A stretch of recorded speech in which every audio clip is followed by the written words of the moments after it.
Kita beralih ke informasi lain. Komisi Pemilihan Umum KPU Republik Indonesia menggelar simulasi pemungutan dan penghitungan suara dalam persiapan pemilu serentak 2024.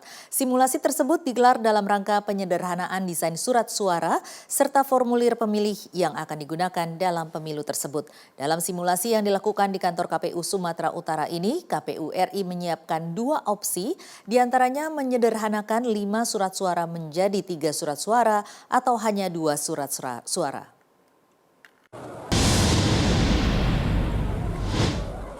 Simulasi pemungutan dan perhitungan suara dalam persiapan pemilu serentak 2024 berlangsung di Sekretariat KPU Provinsi Sumatera Utara di Jalan Perintis Kemerdekaan Medan Rabu pagi.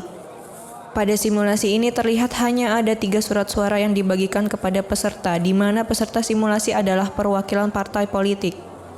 Dalam surat suara tersebut ada penggabungan surat suara antara Presiden dan DPR RI, kemudian DPRD Provinsi dengan Kabupaten Kota, sedangkan untuk DPD RI tetap 1 surat suara. Di mana sebelumnya pada pemilu 2019 desain surat suara memisahkan antara kelima kategori.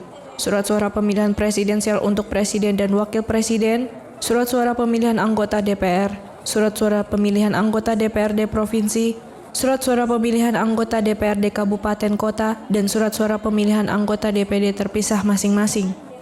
Dalam proses pemungutan dan perhitungan suara, para pemilih wajib mengikuti standar protokol kesehatan, di mana sebelum masuk ke tempat pemungutan suara atau TPS, peserta simulasi harus melakukan pengecekan suhu tubuh, mencuci tangan, dan memakai sarung tangan plastik. Komisioner KPU Evi Novida Ginting Manik dalam keterangannya mengatakan, dengan desain surat suara yang sederhana diharapkan bisa memudahkan pemilih dalam penyelenggaraan pemilu 2024, serta untuk meringankan beban kerja penyelenggara di tingkat bawah.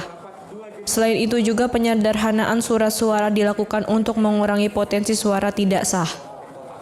Kegiatan simulasi ini sebenarnya menjadi bagian dari kita untuk mencoba menjawab ya berbagai pengalaman yang dialami oleh pemilih ya, terutama pada saat menggunakan pemilu 2019, di mana pemilih berdasarkan hasil penelitian juga itu mengalami kesulitan gitu ya, kesulitan dalam penggunaan hak pilih karena di 2019 kita menggunakan 5 jenis pemilu ya dalam 1 hari, sehingga ada 5 jenis surat suara yang akan dicoblos ataupun diberikan suara oleh pemilih.